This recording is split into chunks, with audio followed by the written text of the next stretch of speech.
আরে ভাবি, আপনার সারা শরীরে মাইরের দাগ, কি হয়েছে? কে মারছে? আর ভাই বললেন না, আপনার ভাই প্রতিদিন রাত্রে মদ খেয়ে আসে আর আমাকে মারে। এটা তো খুবই জঘন্য কাজ। তা আপনার শ্বশুর শাশুড়ির কাছে বিচার দিতে পারেন না? ম্যালেরিয়ার বিচার মশার কাছে দিয়ে কোনো লাভ আছে বলেন? বাল ফালাইতে চশমা নেছস, যদি খাবারের ভিতরে চুল পাই। আরে অরুণ ভাই, কি হইছে? ভাবিরে বকাঝকা করতেছেন কেন? আর ভাবি বললেন না, প্রতিদিন খাবারের ভিতরে চুল পাই। কেন ভাই, ভাবি চশমা পরে রান্না করে না? চশমা পরে রান্না করে না, চশমা পরে মোবাইল দেখে।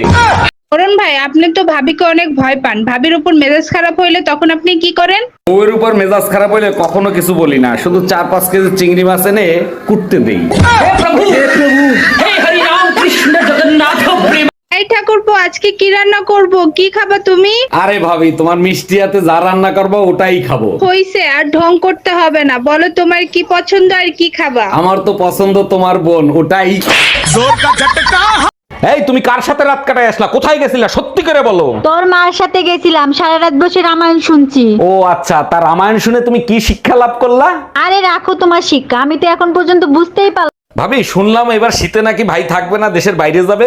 আর বলেন না অরুণ ভাই, একটা আনরোমান্টিক লোকের সাথে বিয়ে হয়েছে আমার। থাক ভাবি, আপনি কোনো টেনশন নিয়েন না, এবার শীতে আমি আপনার খেয়াল রাখবো। থাক হইছে, আপনার ভাই শিরছে বড়, আপনি শিরবেন আরো।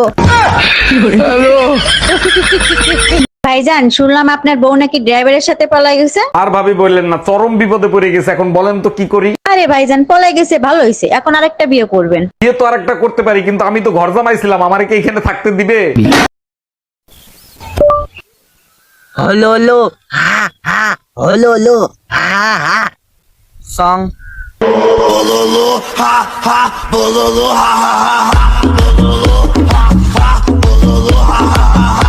দুনিয়ায় এত কিছু থাকতে তুই মসজিদের মাইক চুরি করতে গেছিলি কেন? ভাবছিলাম আল্লাহর জিনিস চুরি করলে কেউ কিছু বলবে না। আমি বুঝলাম না, ইমাম সাহেব তোরে হাতে নাতে ধরার পরে ছাইড়া দিল কেন? ইমাম সাহেবরে বললাম আজান বাসা পর্যন্ত পৌঁছায় না, তাই সামনে নিয়ে লাগাচ্ছি।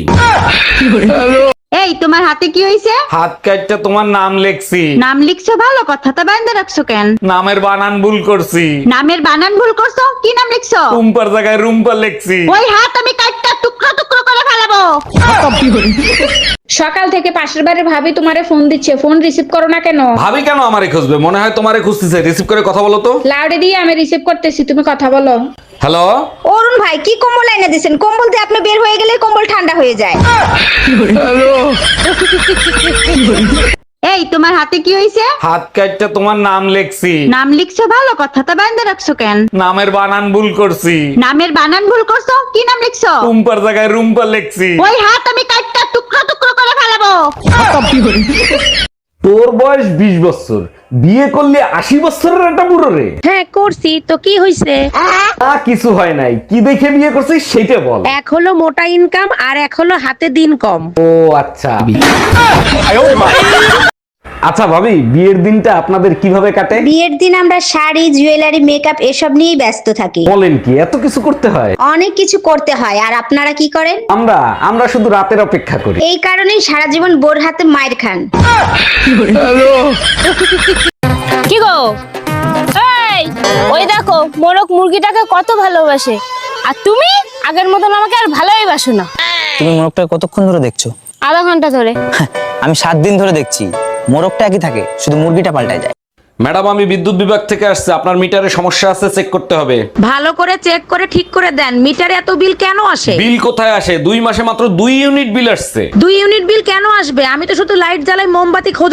এই, তুমি এই শীতের ভিতর সকাল সকাল কোথায় গেছিলা? ব্যায়াম করে আসলাম, দেখো না শরীর ঘামায় গেছে, সরো গোসল করব। শীতের ভিতরে কি এমন ব্যায়াম করলা যে শরীর দিয়ে ঘাম ছুটে গেল? নাম তো বলতে পারবো না, তবে পাশের বাড়ির ভাবি বলতে পারবে।